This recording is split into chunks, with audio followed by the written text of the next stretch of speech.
The League of Women Voters of Santa Cruz County and United Way of Santa Cruz County welcome you to Juvenile Justice, Balancing the Scales, a free educational event.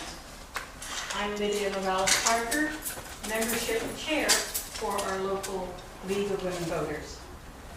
The League is a nonpartisan political organization that encourages informed and active participation in government. I invite you to visit our table at the back of the room at the end of the program for any information you may like to have about the League and others associated with this event. I would like to ask you at this time to silence your cell phones, if you haven't already, and tell you that the bathrooms are out that door, to your left down the hall, and then to your right. Now it's my pleasure to introduce our moderator, Sarah Emmert, Director of Community Organizing at United Way with a master's degree in criminology, law, and society from UC Irvine. Sarah has spent the last 10 years working on social justice issues ranging from educational advocacy and racial equality to working with those impacted by the criminal justice system. She has worked with Barrios Unidos on the prison project, with the Criminal Justice Council to help develop the Youth Violence Prevention Strategic Plan, and with community prevention partners to reduce youth access to alcohol and other drugs. So, welcome, Sarah.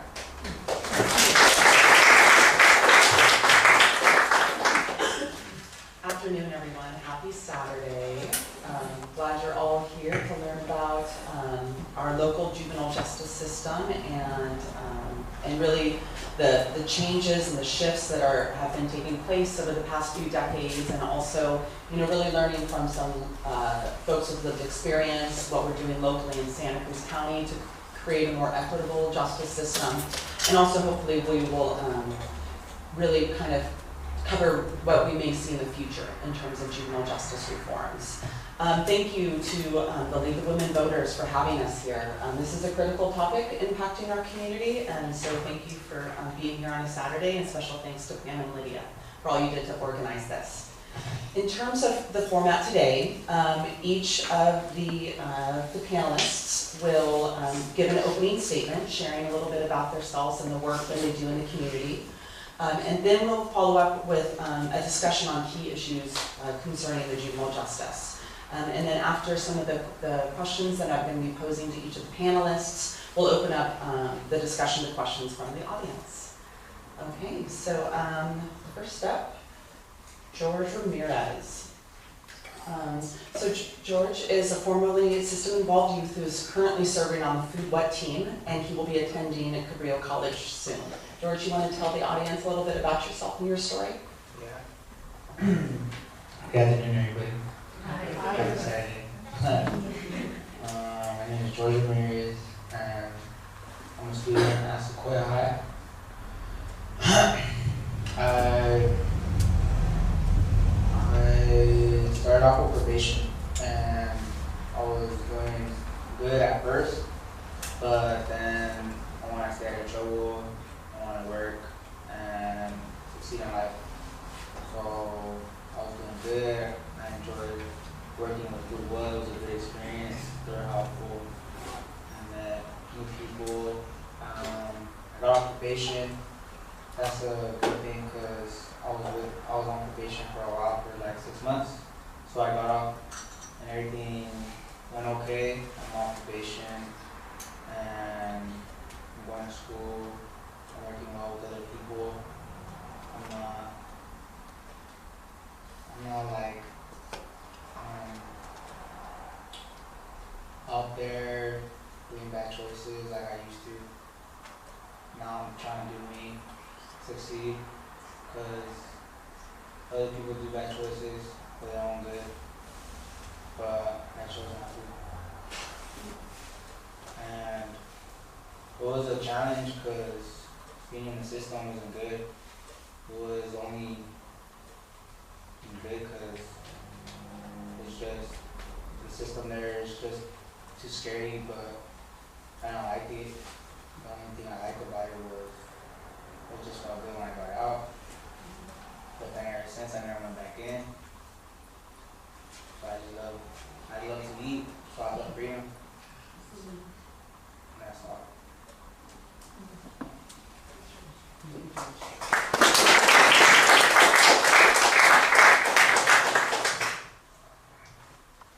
Irene O'Connell. Irene is the program manager for Food Wet, a local organization that helps low-income and struggling teenagers through sustainable agriculture programs and food justice. Having previously served the community in mentorship roles in local high schools and in the Santa Cruz Juvenile Detention Center, Irene joined Food Wet in 2016 with experience in community organizing around youth violence prevention.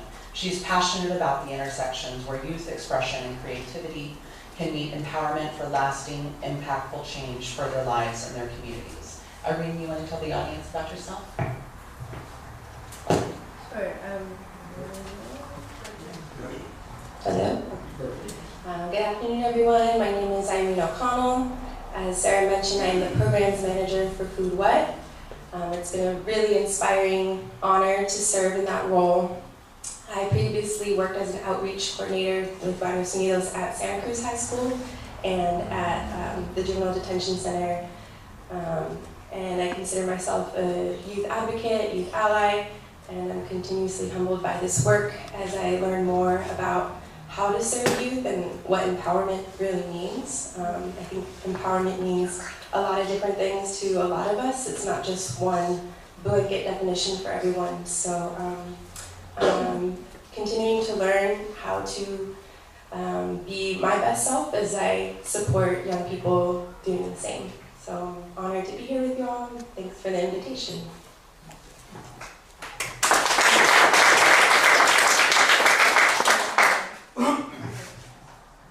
So Lizette Castillo, Lizette is a youth with lived experience whose case was successfully closed. She's currently an employee of the Pueblo Market. Lizette, you want to talk a little bit about yourself? Well, I wanted to start off by saying my name is Lizette, and I'm 18 years old, and I used to be on probation. But probation didn't justify or represent who I am, and it was just the circumstances I was in at the moment. I grew up without my parents' support and love, so it was really easy for me to fall back into the wrong steps. But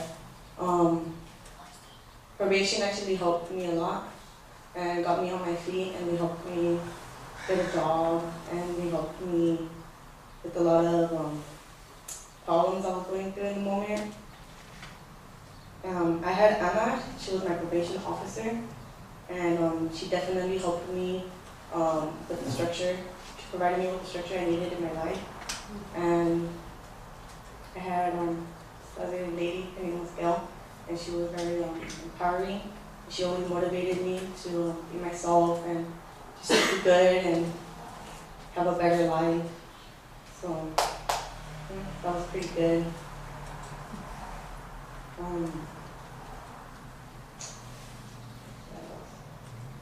And then I successfully, I got successfully off probation, and I guess I'm just working right now, and I have CPS still involved in my life right now. So I have a social worker right now. She's helping me be a young, independent woman by helping me with stuff like my bank account and my medical and stuff like that. And so I guess I'm just trying to do good right now. I'm following good steps right now. So I say thank you.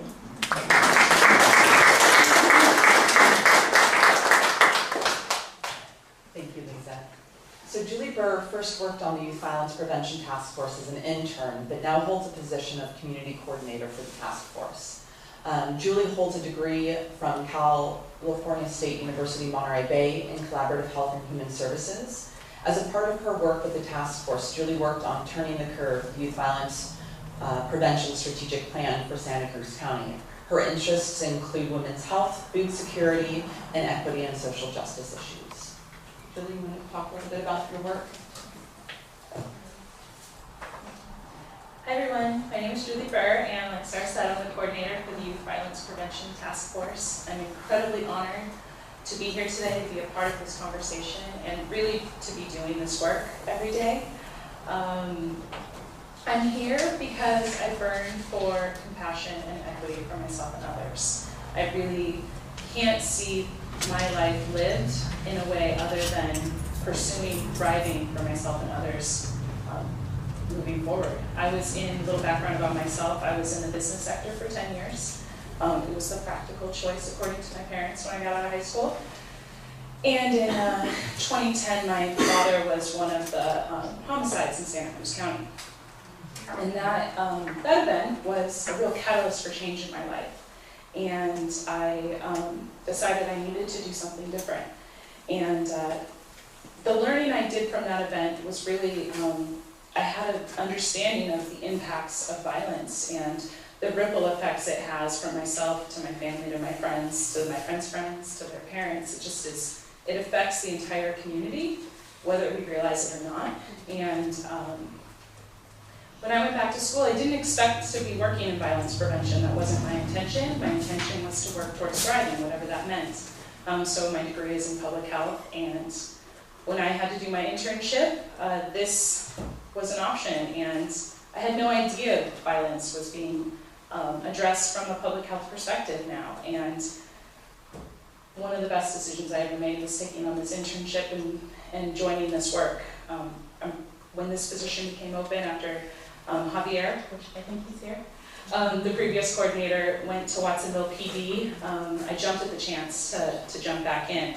And I really do believe that if we all show up to the table from the place of what we burn for, what we really believe in, that we can find some common ground and try and work collaboratively, which is not always easy.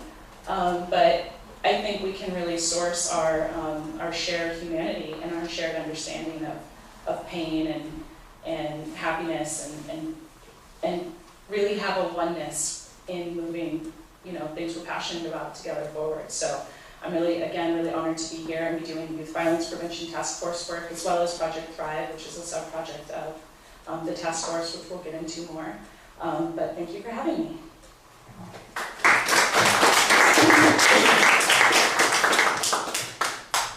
And last but not least, Fernando. Fernando Geraldo is the Chief Probation Officer for the Santa Cruz County Probation Department. He has been a probation officer with the department since 1995. Fernando has a master's degree in social work from San Jose State University and holds a bachelor's degree in Latin American Studies from the University of California, Santa Cruz. Fernando has spoken throughout California and the country about juvenile justice and adult justice reforms, racial and ethnic disparities in the justice system, evidence-based programs, detention and pretrial alternatives, and collaboration with community partners. Fernando serves on the board of United Way of Santa Cruz and helped launch the Youth Violence Prevention Task Force. Fernando. Oh, thank you. Thank you, everybody.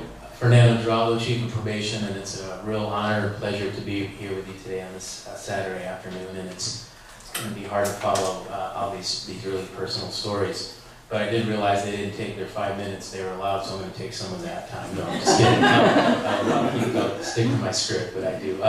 So I, as Chief Probation Officer, I oversee adult services, our juvenile services, and the juvenile hall. With a total of 127 passionate and dedicated staff, dedicated to public safety and thriving community, and our youth in particular. I've had the good fortune of working for the department since 1995 and held a number of roles as a probation officer, supervisor, and a long career as administrator, but have been have the experience of seeing the justice reform start from the beginning into where we are now, and I'll talk a little bit about that and what's happened in between.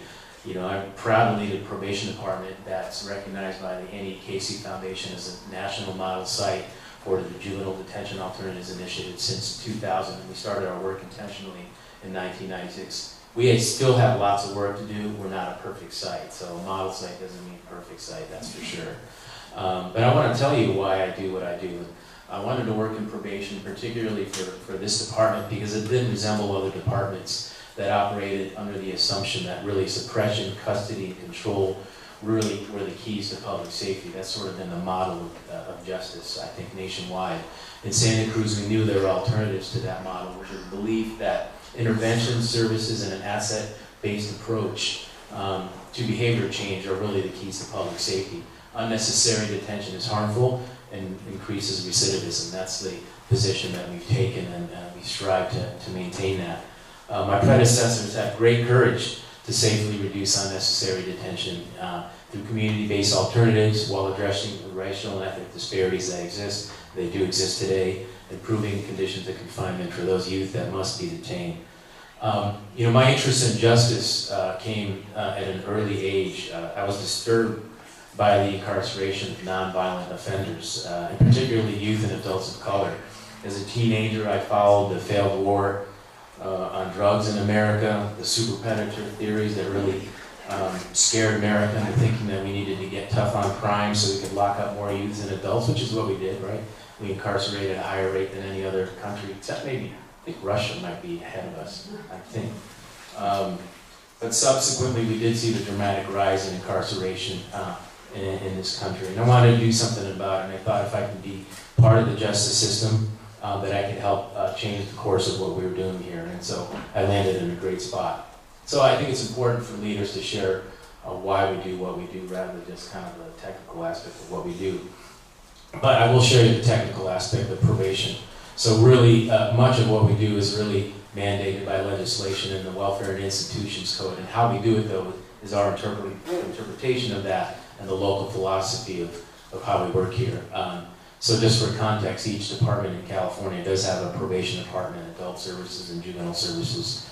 Our juvenile division is responsible for intake, investigations, pre and post adjudication services, which includes alternative to detention programs, community supervision, out-of-home placement, and prevention for out-of-home placement for juveniles that are referred to the probation department. Referrals generally come from law enforcement at the point of arrest and citation.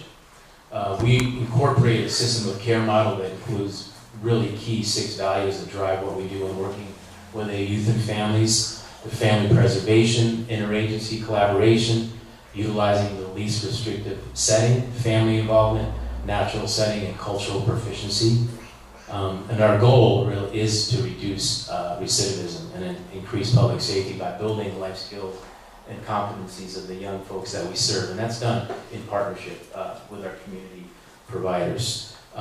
What we do, we've adopted a lot of key supervision strategies that are involved, evidence-based practices, family engagement, really increasing protective factors for the youth that we work with, decreasing what's called in our business the criminogenic factors, utilizing alternatives to detention, and just a robust continuum of services for the youth to really hopefully transition into adulthood and really rely on a positive youth development model. So after you heard that, I'm just going to give you a little data on where we're at. So are we better off because we use detention risk assessments, use risk-based supervision, or culturally proficient? I would say that we are a safer community than we were 23 years ago, and the data shows it. The year I started in juvenile hall, working at probation, 1995, our average daily population was about 70. We have a capacity of 42, so we were over capacity every day. Today, the average daily population is 17. That's a 65% decrease in detention. Crime rates, juvenile crime rates, both felony and juvenile misdemeanor adjudications have plummeted, I think 75% since 1996. So that's good news, because naysayers would say if we don't lock people up, we're going to have skyrocketing crime. 1995, we had choices to make when we were over capacity. Usually when you're over capacity, you build your way out of the problem. You build another juvenile hall, build a bigger, better juvenile hall to detain more kids. And that was really the crossroads that we were at when I started. I wasn't a decision maker then, I was a probation officer. But I remember the discussions, and fortunately we decided that we would really radically transform our system along with our justice stakeholders and our community, and say let's do things differently. So we embarked on this journey of justice reform. So we developed objective detention risk assessment instruments, the alternatives to detention, alternatives to out-of-home placement, and a number of programs for once youth were on probation, like Steckles Youth Soccer Academy, wraparound programs, evening centers, day treatment programs. So here's the last thing I'll leave you is just a little bit of data. Since 2006, referrals to probation have dropped 56%. That's good. It's not, we don't want more business if you operate under the assumption we're different than that. That's we want to see. You know, I always tell people, sometimes they look at me like, what are you talking about? We should be working our way out of business is what we should do ultimately. If we have a safe community, I'll find something else to do. Since 1996, juvenile hall bookings have decreased by 65%. The number of youth on probation has dropped by nearly 50%. Rates of juvenile and felony misdemeanors have decreased by 75% since 1996. The average daily population of youth in detention dropped from 33 to 15. And I just want to say again that these results would not be possible without the commitment of our justice partners and our community agencies, our schools, and the folks that we partner with. So as a system, we've been intentional about not using detention as the primary instrument for public safety. We've built a system that is based on evidence that detention is harmful, should be the last resort, and that caring, loving, and compassionate community can have great results for our most vulnerable youth. Thank you.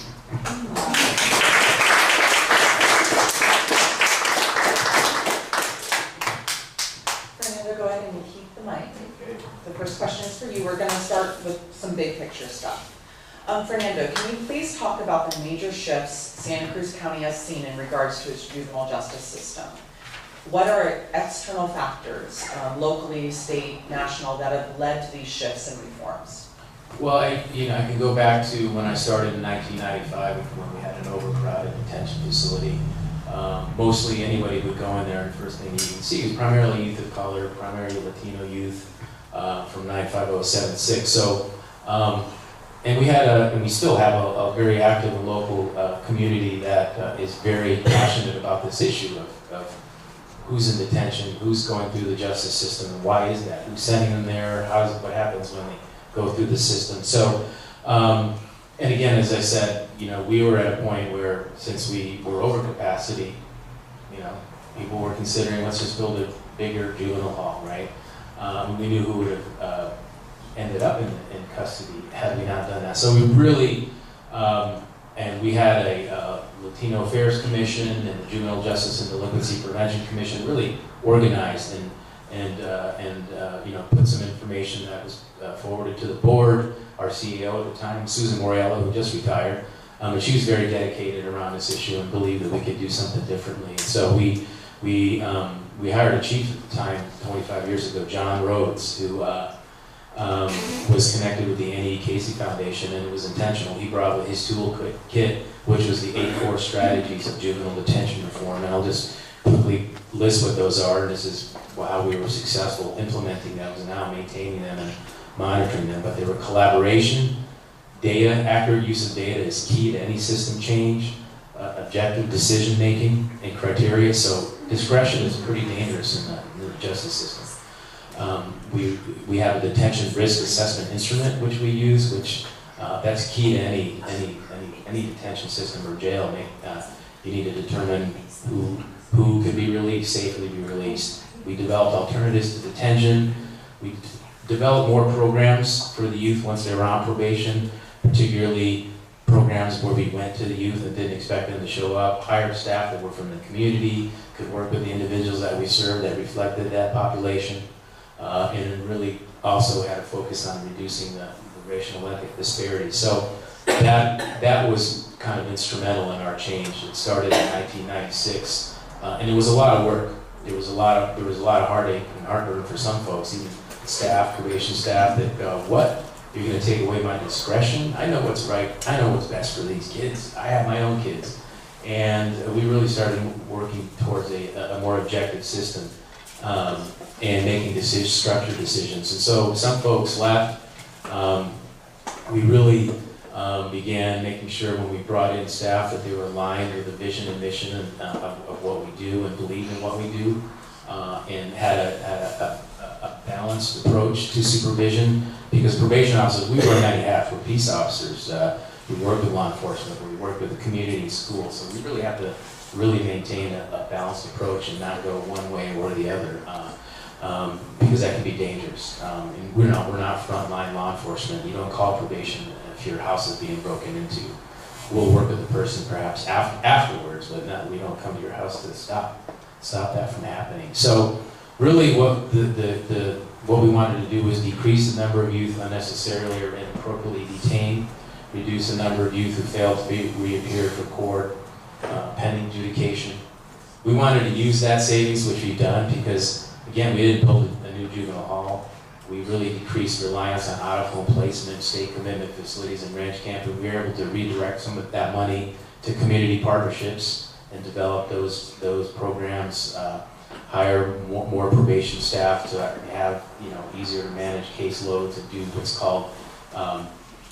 We want to, again, like I said, we want to really serve the youth that really have the highest needs, youth and families, and because most youth, we've all made mistakes. If I ask her, raise your hand, how many here have done something that was against the law? Well, you don't have to do that, but most people would say yes, but you did it, you learned your lesson. Well, that happens to a lot of kids too, myself included. But we want to, and some need a little more help than others, and that's what we want to focus our attention on appropriately. So the biggest change really was our detention reform through the Andy Casey Foundation and all the support. Right now, over 300 jurisdictions in the country and 35 states have implemented JDAI, and Santa Cruz can take a lot of credit for that. At first, we were the only one out there. People were going, you just want to let people out because you're being soft on crime, you want to save money, but that wasn't really it. It was about the right thing to do for public safety, actually, is work with folks in the community. They're going to come back to the community, so why not build the strengths that we have there. So I'll end there. Thank you, Fernando. Okay, so these two questions are for the youth panelists, George and Lizette. What challenges did you face while you were involved in the juvenile justice system? Who should go first? In the system? Yeah, what challenges? There's a lot of challenges. Don't know where to start. First challenge is your attitude, the way how you approach people. It's not nice. You have to approach them with respect and honor and treat them right. And that's, when I was in the system, I wasn't going along with the rules. I didn't like the rules. I hated the rules. So I had to go with the rules in order for myself to get it out. It wasn't easy, it was very hard, because when you're following rules, you have to go through every rule. You have to respect people, you have to do what you're told, but not everybody doesn't like doing what they're told. What I didn't like is when I was in there, you're always in your room, but you're supposed to keep you in your room because they want to make sure you don't get into trouble, things like that. But ever since I got out, I never want to go back in. I chose that way because it's not good being in. You feel trapped. You don't feel like you're never going to get out. That's all I gotta say. Is that? Some of the What challenges did you face while you were involved in the juvenile justice system? Well, as I said before, I grew up without my parents. My dad was never really around, and my mom is an addict of drugs. So I went through a lot growing up, even without probation. But when they first entered my life, I wasn't used to the structure, and I wasn't used to people telling me what to do and how to do things. So when they first came in, it was kind of hard, and I didn't want to follow the rules, or I didn't want to go through with it. But as I started to get to know the probation, the people there, and everybody was really nice, and I get nervous sometimes.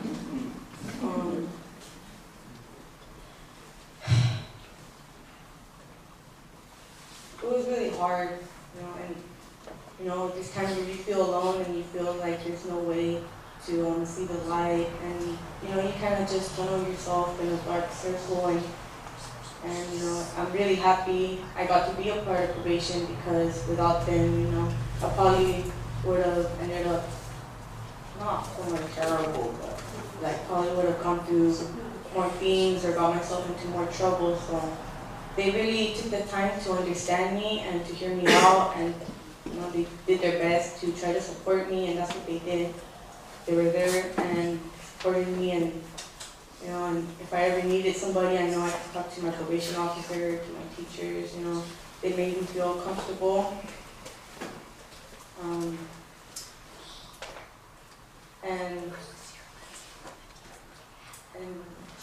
that's some of the struggles I faced, I guess. Some of the struggles. And I have more to say. I think that's it for now. But you guys can ask me questions.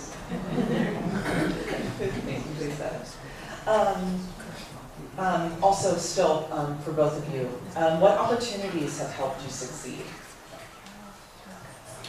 Probation, they gave me so many opportunities, but I'm not gonna lie, I denied them all because I wanted to do it on my own. Because at the time I did have support. Everybody gave me opportunities. Probation took me out, they distracted me. They gave me programs to do, art sessions, anger management. All that worked out in the end, but I had to do it all on my own. It's not easy. It wasn't easy, but I had to do it for myself because I wanted to see myself succeed. The system, at first, I didn't like it.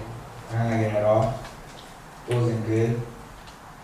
I hate the system to this day, but it's hard a lot. There's laws, rules you have to follow, because you're not gonna live life or follow rules.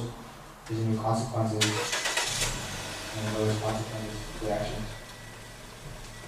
And that's all. Is there anything else you want to add about opportunities that helped you succeed?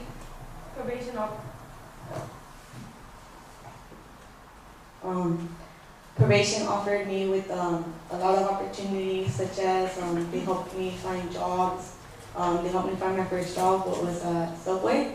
So I was working at Subway for a while, and that was really good. They also provided me with support, as with the Sueños program and Pasta, and they provided me definitely with a lot of opportunities to meet new people, to meet positive models and advocates in my life. They provided me with, they got me to be more open-minded, and they provided me with opportunities such as the evening center. I remember going to the evening center. We would go out to eat. We would go out to go see places, and it's good to get out of Watsonville, because Watsonville is pretty small, and everybody has their way of thinking over there. And so when you get out of there, and it's kind of an open mindset, and you meet a lot of new people, and it's definitely a good experience. And I'm very happy I got to be a part of that. And that's it. Okay, this next question is for Irene. Irene, can you talk about the role healing plays in prevention, intervention, and in promoting youth well-being?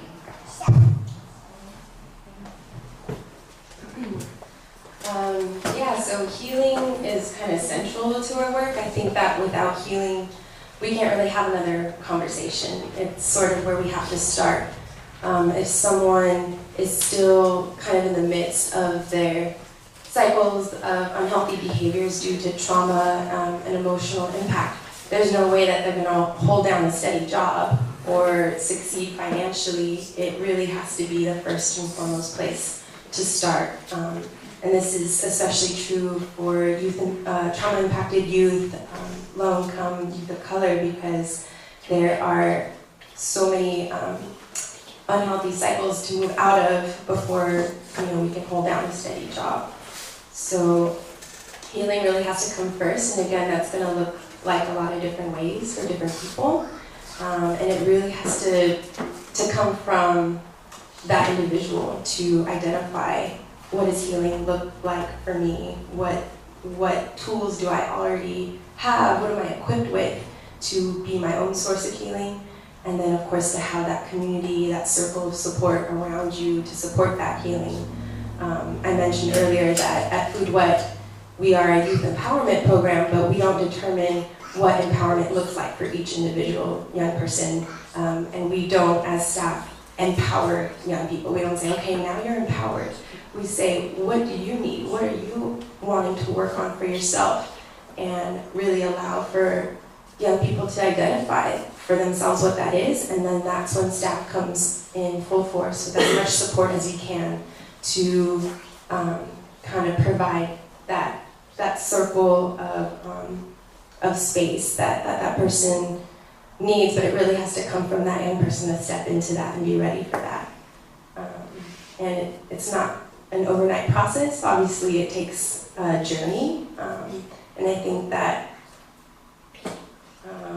when it comes to intervention and prevention, it really has to be the first conversation that we have, because it's true, you know, supporting youth with getting jobs and going to school is important, but if they're still in the cycle of unhealthy relationships with other people or with substances, it's going to be very difficult to succeed in other avenues of life. So healing is central, in short.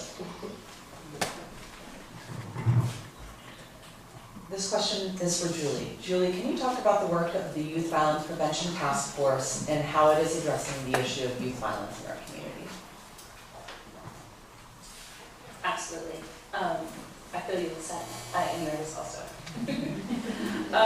So the Youth Violence Prevention Task Force came about in 2012, and it was created in response to a clear community need for better alignment and coordination and understanding of all the efforts that are taking place across the county, instead of just working in our silos, really trying to bring together the work collaboratively and try and work in alignment with one another.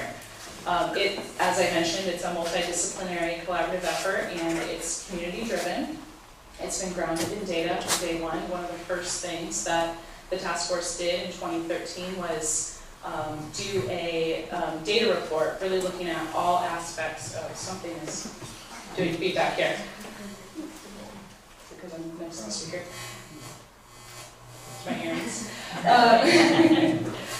Why don't you try one of the other microphones? Try. Sorry. Hello? Hello? Can you hear me? Mm-hmm. Think it's on? Can you hear me in the back? Okay, good. Sorry about that. So in 2013, like I said, the task force started, born in probation, collaboratively brought together United Way and applied survey research to really assess what was happening in Santa Cruz County as far as services, actual crime data, looking at education, looking at all of the different sectors that impact youth in every contact and every piece of our lives, really.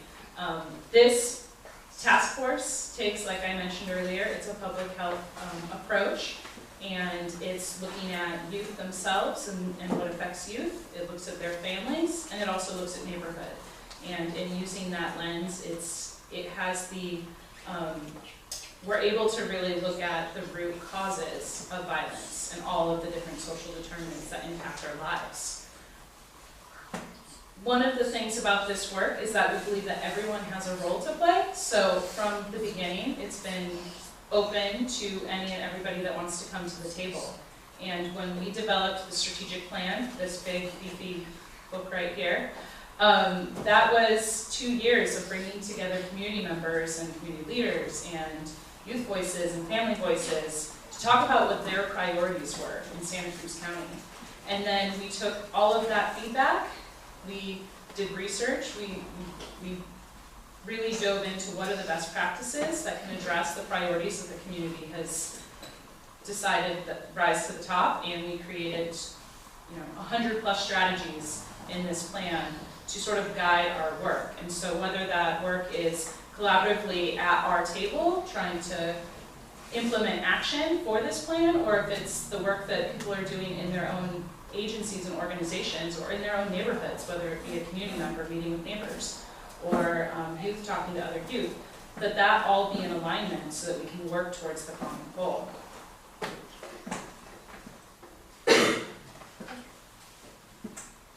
I guess just to bring us to where we are right now, the strategic plan was written 2 years ago and it launched in 2015, and so we have 2 years now of implementation under our belts. And I just came on 3 months ago, so bear with me, I'm a little rusty. But what we're doing now is we're really taking the time to reflect on what's been working in implementation. What isn't, what are the challenges that have, shown themselves, and what can we be doing differently to increase our impact in this work? So we've been gathering a lot of feedback from people that have been engaged in the last 2 years and looking at how we can really make 2018 our most successful year moving forward. And learning from our mistakes and addressing the gaps that have shown themselves and really seeing what action we need to take next. Because we are seeing the curve change. Like Fernando mentioned, the data shows that we're moving in the right direction, but that doesn't mean we need to stop. It means we need to keep going. And so we just need to reassess what that looks like right now and move forward. Julie, can you also tell us about Project Thrive and what its goals are and its current status? Yes. So Project Thrive is a response to one of the gaps in this work. It's a really specific sub-project of Youth Violence Prevention Task Force. It's funded through the Department of Justice, and it looks at young men and boys of color that have been harmed by violence, and really seeking to address the gaps in how the community is supporting and serving this population. Some of the strategies in this plan look at specific programs. So at Community Action Board in Watsonville, they have a street outreach program that they've begun working on, and they have a great crew of people that are working with youth directly now. And then another strategy that Project Thrive has implemented is mental health liaisons that work directly with law enforcement. We have liaisons in Watsonville Police Department, Santa Cruz County Sheriff's, and Santa Cruz Police Department. And they all sort of function differently within the 3 different departments in what works best for them. But it's a good first step in bringing that lens to this work. Other themes involved in Project Thrive are really looking at creating a trauma-informed system of care across all sectors. So education, healthcare, law enforcement, community-based organizations. Just about a month ago, we had a conference at the Coconut Grove with almost 200 people from all different sectors to come together to, one, get trained in Trauma-Informed Systems 101, and to learn more about trauma-informed care and moving together all the systems in Santa Cruz County to better serve the youth of this county. Moving forward, we're going to be continuing in Project Thrive, we're going to be continuing doing more of the Trauma 101 training. We're going to be building more trainers through Train the Training experiences. We're going to be doing roundtable discussions on trauma assessments and referral systems. We're going to do a forum on cultural responsivity in organizations, and we're also going to be doing a restorative justice forum next spring. And we have some good news in regards to Project Thrive. The funding has been extended by the Department of Justice through 2020, so the work that particular project is doing can really continue and thrive. So let's talk about equity. So these, the following questions are really for anyone on the panel who has something to contribute. First, let's answer this question. Does Santa Cruz County's juvenile justice system incarcerate some racial and ethnic groups at a higher rate than others? What are potential explanations for this if this is the case? Well, I have data, so I can certainly say that is true. Because if you look at our juvenile hall, actually Friday when I left, we had 20 youth in detention. It's actually a little bit higher than we've been running 15, 16, 17. And I could confidently say probably 80% of those youth were Latino youth. And so, youth of color. So it's while we're fewer youth, total are coming to the attention of the juvenile justice system, as the whole country's experienced, the disparities actually have increased.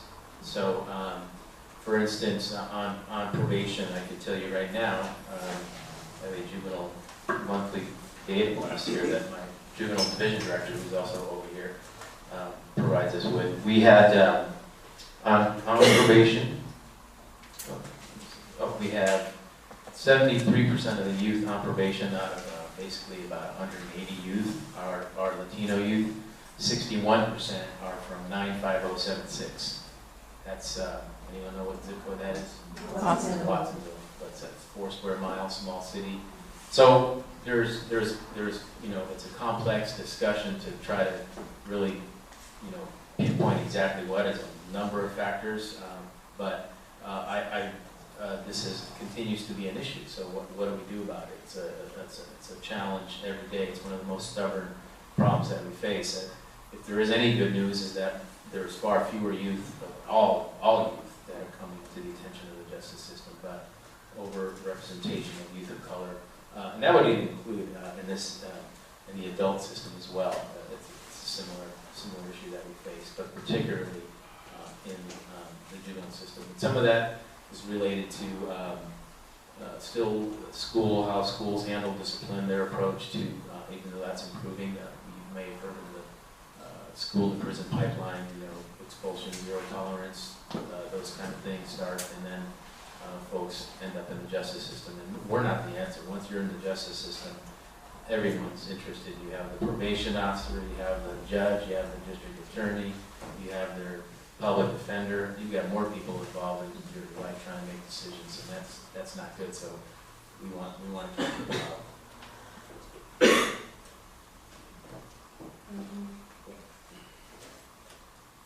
So, as Fernando mentioned, the trend of overrepresentation of youth of color and people of color in our incarceration systems follows a national trend, and this really has deep historical roots. Back in the 1800s, when policing became institutionalized, it was really rooted in political pressure to respond more punitively to communities of color. And I think why we're seeing so much representation coming from Watsonville is really lack of economic opportunity, which forces especially young people to have to look for income sources that are sub-legal and illegal. And really, we have to look at how our communities are being policed. And this is a conversation that goes along with a housing crisis and what people are having to do to make ends meet, and how they're perceived in the political imaginary of the people who get to be on board of directors and decision-making boards that get to say who gets policed, what laws get enforced on who. So I think we have a lot of work to shift culture, to push imaginaries outside of the perceptions of what communities get policed, and provide more economic opportunities for our young people. I think there's a real, I think Santa Cruz has been doing a lot as a county. There's a lot of really amazing people that I had the privilege to meet and that I know have their hearts in a place to really support youth, but really at the crux of the system is this conundrum where the conflicting goals of caring for neglected youth who need that support while also being responsible for monitoring and punishing delinquency. So, I think Santa Cruz is moving towards providing support for youth who really need a place to go, who are in the foster care system, but while also having that role of responding to delinquency. So there's kind of a conflict there. But I think we are moving in the right direction as more of our system, our service providers are becoming more trauma informed and seeing the big picture, because really at the heart of this is it comes from a lot of pain, especially if we look at the political landscape of our nation right now. Like I mentioned, our housing crisis. So there's a lot of pain and there's a lot of hurt, and I think that as we kind of dig to the root of that, of where violence comes from and where trends of crime come from, I think we're getting a little closer to getting to the root of providing a healthier and safer community.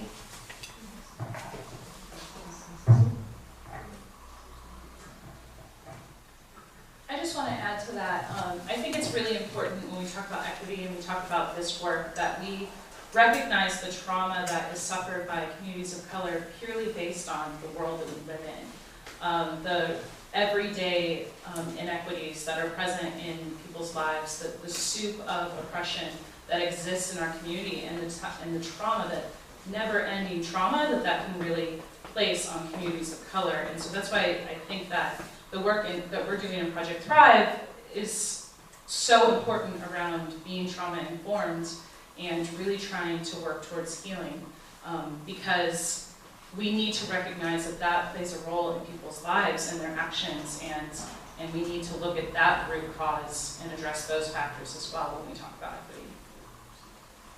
I just want to add something to that too. Is we've been trying to talking about race is an uncomfortable conversation for many folks, but that's the first step to really unpack what's going on, the intersection of race and the justice system, criminal justice system. You can't talk about one without the other, because it's clear that there's something happening there, that there's something wrong with it. And it's very difficult to have that conversation. Most system folks often will say we're colorblind, right, rather than be color. So colorblind just means I don't see what the cases are, I just look at the file and that's it, I just process. But it's hard to accept that as a person of color, Latino. Color is all around me, that's all I ever see. So it's an affront, I think, to people of color to say that you're colorblind, because we're not. When I look around folks that are in leadership positions, that's what I'm always looking for, someone look like me. And that's who I will gravitate for, and that's who gravitates toward me if I'm in an airport. Plenty of folks, "Hablas español, señor?" That's why they know, and so that's just an important piece of that. But I want to urge you to, the notion of being colorblind just doesn't fly, because that stops the conversation. And so in order to really go deeper where we're at, we have to start the conversation, but it's very difficult for a lot of folks.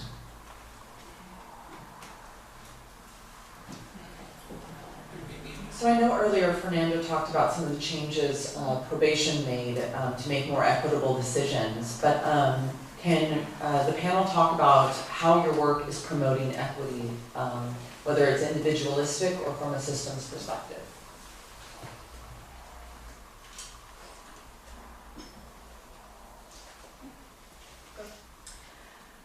So just to revisit some of the ways in which the Youth Violence Prevention Task Force works, really everything that we're doing is grounded in an equity lens. That's the goal. So some examples of strategies that can really get to the root of this is ensuring that organizations are culturally responsive and continuing to work towards that, having these difficult conversations around race, and really building our learning and understanding of one another is important. Some other things really are, because this work is grounded in data, we're always looking at what does it really look like? What does the picture really show? And when we see that data and we, for example, talk about access to pro-social activities, we need to address that where there's the need, and the data is going to show the need.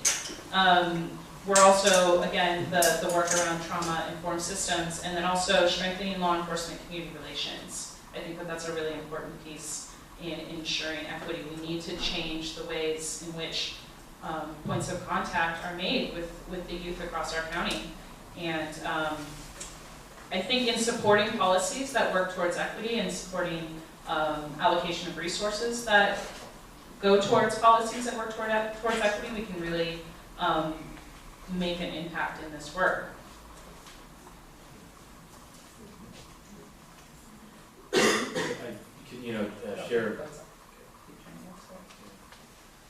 Share a few things just from a system perspective. I'm part of the system, right, in an institution, probation, and court. So really, key for us at the core, at the beginning too, is who you have on your staff. How you go about hiring. Are you reflective of the community that you serve? Can the staff communicate with the people? And I'm talking about diversity in all ways, not just race, ethnicity, but so that's a key value, and our departments have been clear that that's a value that we really need to be able to work with people to the degree we can, again, because I'm part of the system, and I don't expect folks that are on probation to come to your home and you immediately embrace us and trust us, because the system can be scary. So how do we develop a rapport and break down a barrier? It starts with having folks that can communicate with people. So for us, it's been really, we have so many probation staff and juvenile hall staff that are from here, from the community, have had lived experience or know people with lived experience. In fact, when you go for a job at probation, I'm looking for experience, not just how many hours did you do at an internship, but what's your life experience? What do you know? Can you walk in these individuals' shoes that we're going to work with, so you can have some compassion and know what it's like? So that's pretty key. But in terms of just policy and practice, there are things that you can do to really promote equity. One thing we discovered years ago, youth who were getting remanded into custody for probation violations, that's just technical violations, rule breaking, were primarily Latino youth. We're like, wow, but we only discovered that until we finally looked at the data, so data is key. So that's the first step. But then what did we do? We developed an evening center. Andrew Martinez is here. This is an amazing young individual who's responsible for so much that goes on in our, good stuff in our community. He works there, but we developed this program to serve what we saw, were the needs of a lot of youth that formerly were going into juvenile hall. Now they go to the evening center, and they get a lot of these great programs. And with Barry Sunidos is there, Community Actions Board provide services. So that was an alternative to equity. So they don't have to go into juvenile hall; they can provide services here. The other big thing is just probation violations has been a big problem across the country in terms of how do you respond when someone doesn't follow a court order that looks like this with 110 things to do that no one can do, no adult can do, that I wouldn't expect my children, I have 3 young children, to do. And so we restructured the court orders, but also we have structured the objective decision making around when does someone's probation violation happen, because we used to see again that Latinos were being violated at higher rates than other youth, non-Latino youth, and that was a problem. So we have what we call graduated response group, which is just an objective way to do that. And it's helping reduce, but that's internal policy and practice changes. So any system needs to actually have the courage to first, before you ask others to change, you need to look at yourself. You see tough things that you don't really like seeing sometimes, but that's really important. Great, let's bring it back to the youth. George and Lizette, what resources do you wish you had had that might have prevented you from entering the system in the first place? Resources.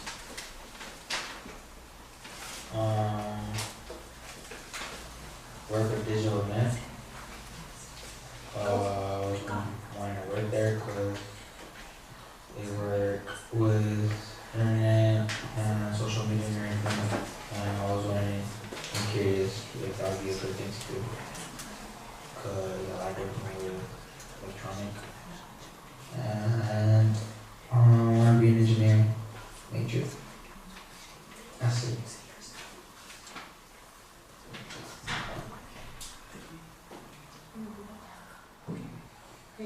Yeah, of course.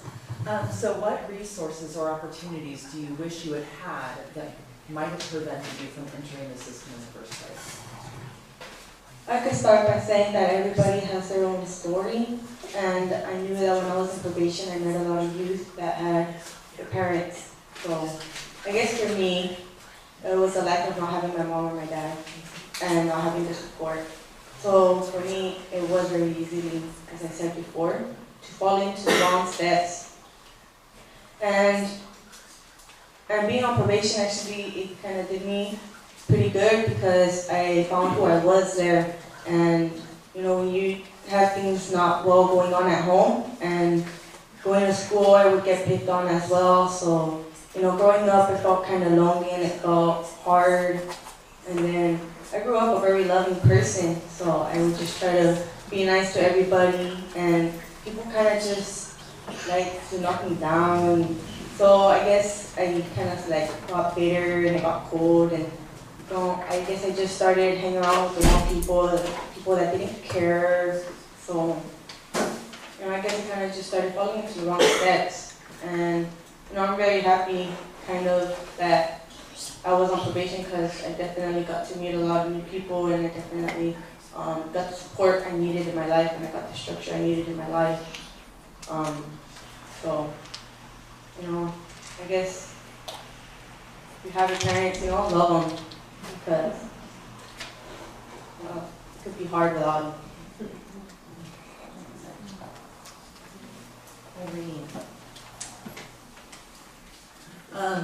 Can you talk a little bit about Food What and the impact it's having, the impact it's had, where the organization is going forward in the future? Sure. So for those of you unfamiliar with Food What, we are a youth empowerment and food justice organization. We're also a job training program for youth. Been around for 10 years, and certainly within those 10 years, Food What has increased the number of youth served.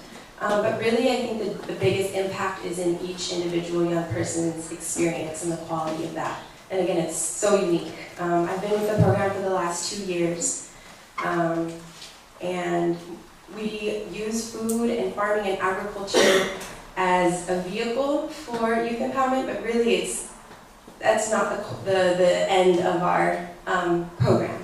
Really, Food What, more than anything, is a space. It's a space where young people can step into their power and kind of identify for themselves what they try something on that might be different than some of the ways they maybe have seen themselves. It's kind of a space to step out of a limited worldview of, you know, identifying with past traumas or past mistakes. So we are in the soil, we're cooking, we're eating together. And through all of the many varied components of Food What, there's a certain magic that happens where at the end of the program, our crew feels like family, and it also provides economic stability and that community that a lot of young people don't feel elsewhere, and maybe is a reason why involvement with gangs happens or unhealthy substance use might happen. And it's really hard to identify. I just can illustrate with a brief story. We worked with a young woman this past year who, when she came into the spring internship, was very reserved, very quiet, would never make eye contact, was kind of isolated in the group. And we learned that she had recently lost a parent, was very deep in depression, and kind of at a point where she was deciding if she wanted to live or not. You know, really immobilized and in this very stuck place. And through the program, she completed the spring internship, our summer job, and then our fall management position. And throughout the program, it was just, you know, opened up more and more, began sharing her story, became more vocal, and really began blossoming into this very bright, amazing, strong individual. And this, about 2 weekends ago, we went to a conference up north, and she was in our group. And unfortunately, our group had a pretty negative interaction with some law enforcement. It was a very upsetting situation for her, very stressful. She was crying a lot. And we kind of saw her regress into that stuck place. And after hours, you know, our staff was ready to go home after this situation had happened. We were ready to just, you know, just hold space, take care of our youth, and go home. And finally, after a while of not even talking, she said that no, she didn't want to go home, that she wanted to continue. It was an overnight trip, so she wanted to stay through the conference. because she didn't want that interaction to color her whole experience of what otherwise was a very powerful conference. And that she didn't want to, she knew that if she had gone home after that experience, she might have gone back into depression and might have gone back into where she was when she started in the spring. She wanted to go home and take positive energy back to her community. She said these were her words, and the staff was ready to go home. We were ready to book it, but she, completely, stepped into her power and her resilience and honored her resilience. And what that means, what that signals to us is here's a young woman who's done an incredible amount of transformation on herself among this space of community that Food What has provided, and made it her new norm to not retreat, to step into her power, and that she's going to do things differently. And really, this kind of signals to us a potential trajectory for the rest of her life, because intersecting with difficulty is inevitable, right? That's a human experience, and that's what all of our young people, that's what all of us are going to experience. But really, it's how do we respond to those moments of difficulty and those moments of challenge. Now, with these new tools, with this insight, with this strength, because that's really, what that space is there for. So I just shared this story to give an example. There's a lot of stories that are similar, and again, they're all so unique because our young people are so unique. But Food What really has a deep personal impact. And in this past year, we recently became our own independent nonprofit. We replicated our program completely to South County. So in the first 10 years, it was primarily based in North County alternative ed schools. So we're now completely replicated the program in South County. 80% of our youth in the program are from Watsonville. And we've just seen an incredible surge in demand for the program. In the spring, we saw 100 more youth than last year apply for the program. We have more schools and organizations who want to partner with us, more young people who are trying to advocate for themselves to apply. So we're at a position now where we're trying to decide how do we respond to that demand while still maintaining our integrity and the depth of our programming, especially in this time where there's a lot of challenge in the world, there's a lot of pain in the world. So, we want to maintain, I love this phrase, a program that, is inch wide but a mile deep, because we want to keep our programming deep and personal and meaningful to each youth we serve, but still, respond to this demand of people really wanting to be part of our program. So, that's a little bit. George, can you tell us about your experience with Food What? My experience with Food What was a great time. I liked it. I liked working there. I got along with people. Got to do things I never done. I went to Live Earth Farm. It was great. I liked it. You get to harvest a lot of vegetables, fruit. Get to meet new people, and you get paid on the other side. But everything other than that, I liked it. Good experience. Loved working there. Other than that, Food What?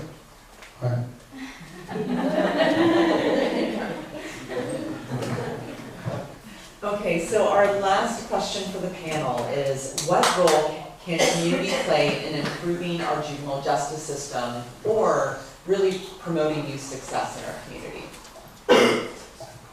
Anyone?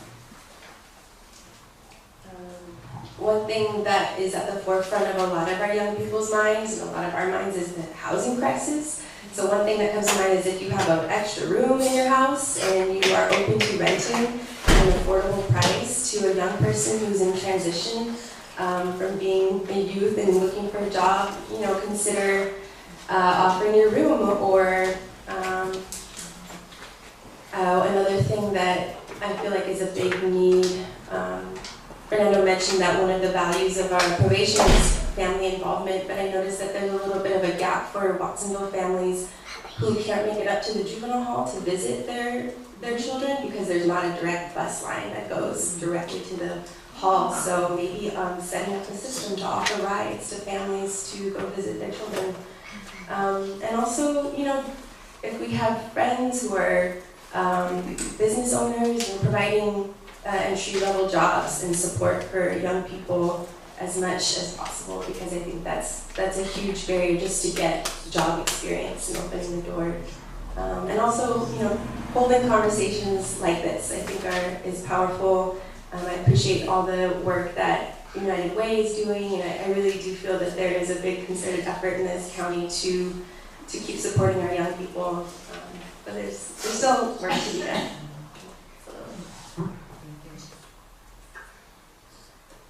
I just want to, obviously I would love to encourage people to join the work that the task force is doing and join us at the table, whether it be here in Santa Cruz Live Oak Initiative or down in South County for the Watsonville Mayor's Violence Prevention Initiative.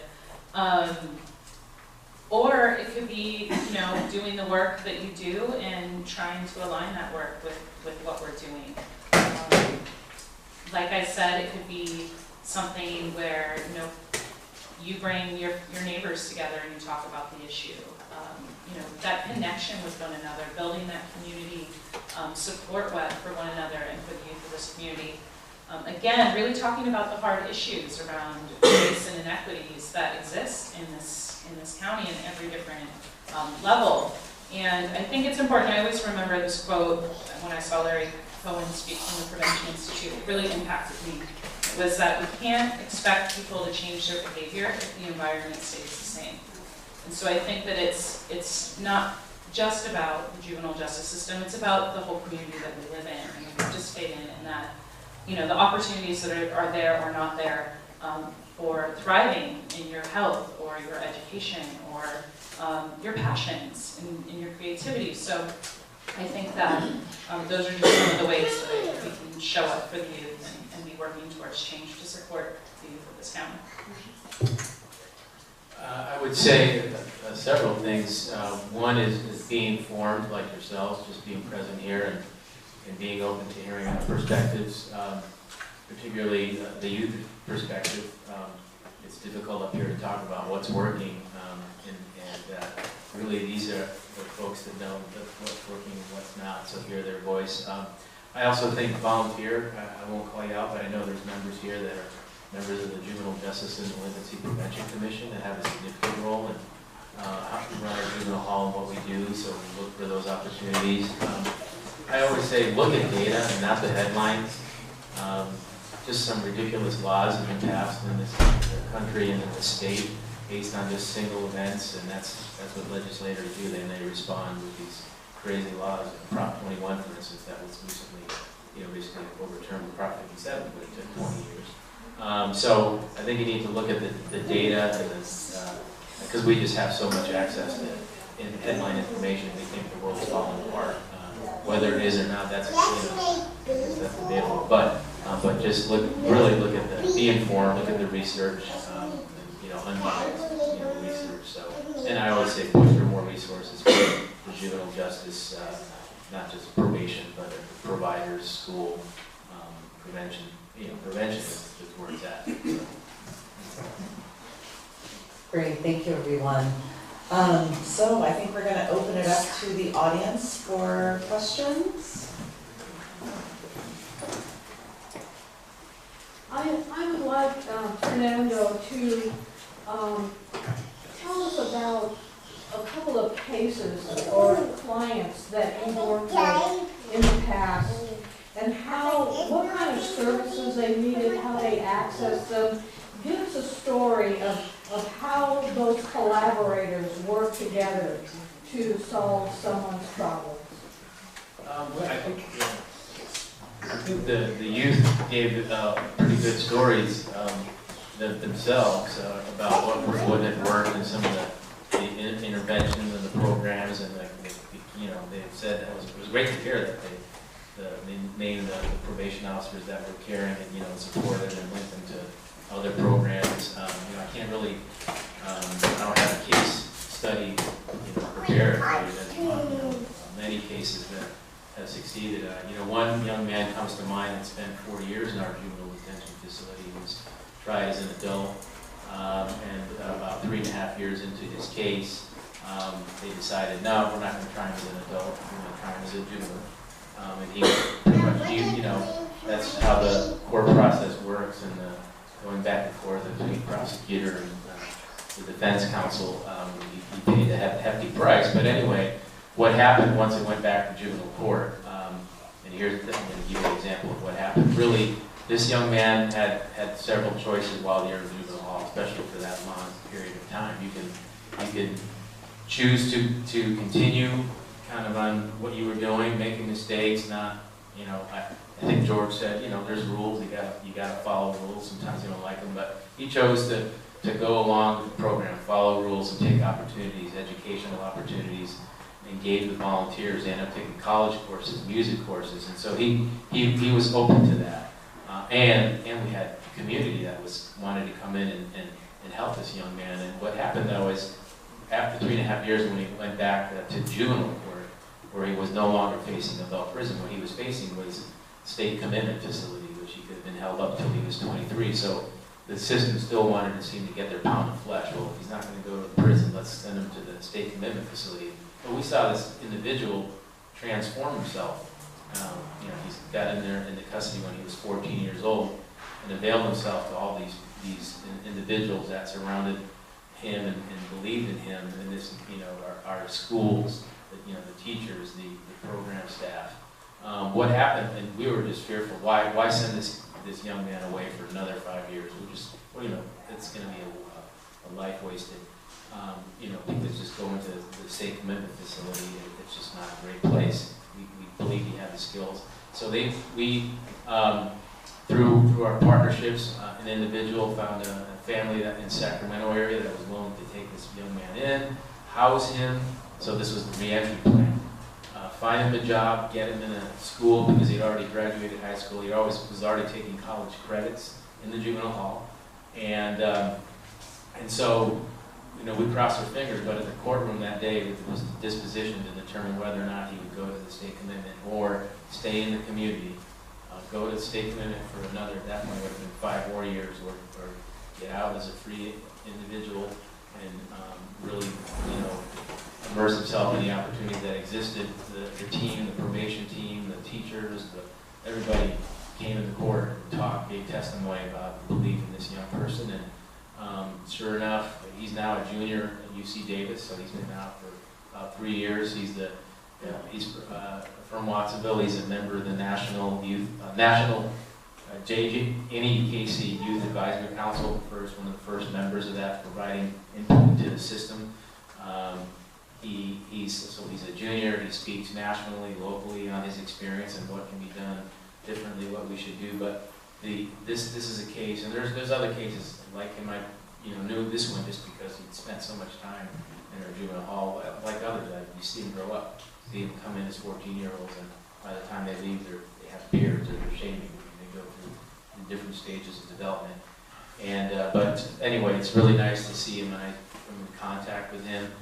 But I know he talks about the caring adults, people that believe in authentic people.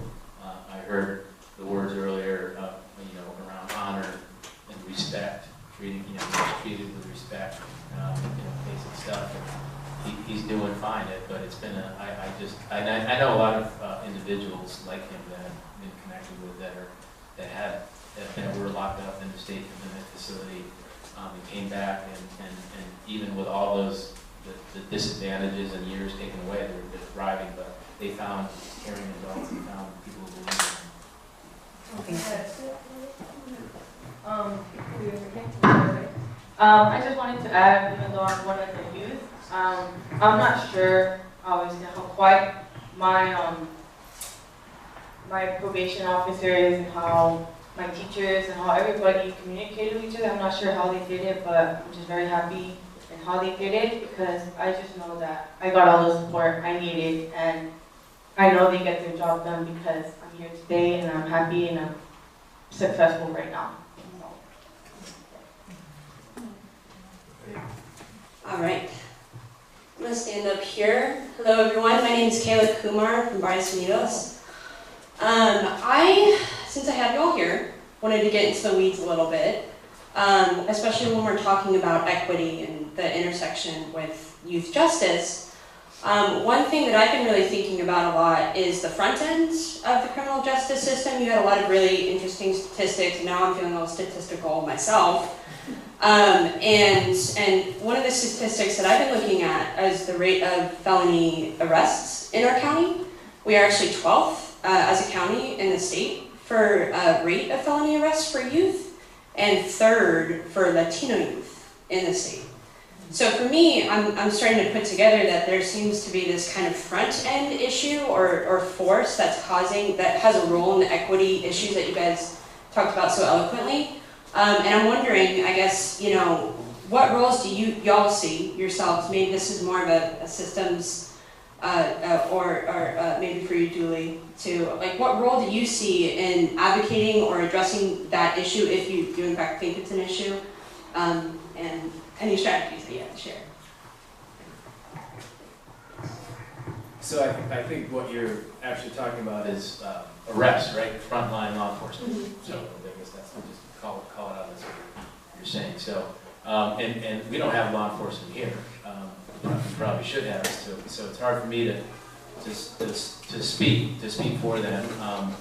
I think, one of the things that, and Julie can speak to this around the dialogues, really strengthening that community, changing the approach to policing from just, that there's great mistrust. I've worked with a lot of young people in my 23, or more than that, almost 30 years doing this kind of work. But, and that's the first thing is run. First time you see, then you run, you get chased, and then you get arrested. So how do we change the perception of how our community, young people of color, you law enforcement officials, you probation, but it is clearly an issue. How do we grapple with it? I think individuals need to insert themselves at tables like the Criminal Justice Council. There's a potential place that's where law enforcement officials sit at.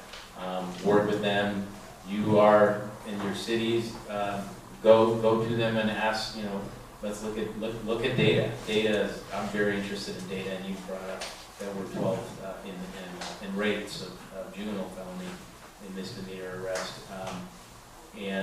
Although locally it's like 75% less than it was since 1996, so I'd have to kind of look at verify. Is that from the DOJ? Is that what you're looking at? It's from the California Sentencing Institute, Oh. 2015, I think. Okay.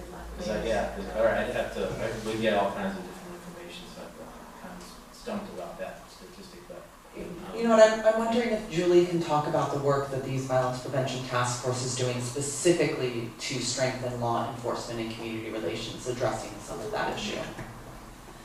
Yeah, so when this plan was launched, both of the initiatives in North County and South County went through a process to prioritize what strategies they wanted to work on. And both ends of the county chose strengthening law enforcement and community relations as one of their 3 priority strategies. And I believe in May, before I came on, they, in Watsonville Police Department partnered with Probation and Community Action Board and brought together 3 officers and 3 youth, and did a 3 Saturdays in a row sessions of dialogues that really, I believe the officers showed up in plainclothes, and they came together in the room, and it sounds like it was a really difficult process, but a really transformational process from what I've heard from the individuals that were there. And we want to replicate that. We want to move that forward across the county in a way that involves youth and community members and law enforcement from Sheriff, Santa Cruz PD, and Watsonville PD. So in September, we brought together, we were actually in this room for 2 days. We had 7 officers, 4 from Watsonville, 3 from Santa Cruz. And Sheriff wanted to participate, they couldn't attend on the date that was chosen, but we brought in facilitators from Everyday Democracy, which is a national organization that has the Dialogue to Change process. And that 2 days spent together was really focused on race issues and policing. And so there was 16 of us, the 7 police officers and community leaders that had been involved in the Violence Prevention Task Force. And we spent the 2 days together, you know, starting from, you know, getting to know each other, building some trust, getting really deep and honest about our beliefs and understandings of one another and the different factors that come into play, including race. And there were people in the room that expressed, you know, their experience as a person of color in dealing with law enforcement. And, you know, law enforcement listened to that. I mean, it was a really interesting and heavy process.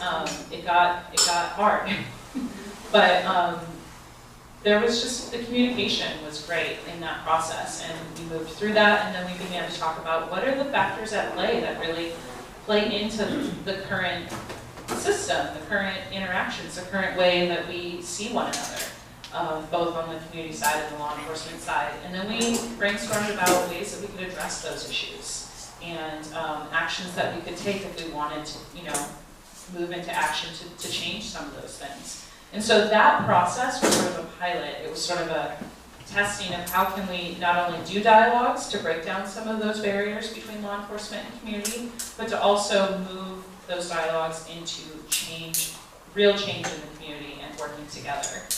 So we hope to continue as a county-wide effort to bring these dialogues to all parts of the county moving forward, involving sheriff, involving Santa Cruz PD, and involving Watsonville PD. So that's a real priority of ours in moving our work forward. Thank you, everyone. So I think we're trying to get everyone out by 3 o'clock. I'm going to turn it back over to Lydia. Thank you. Thank you so much, everyone. That was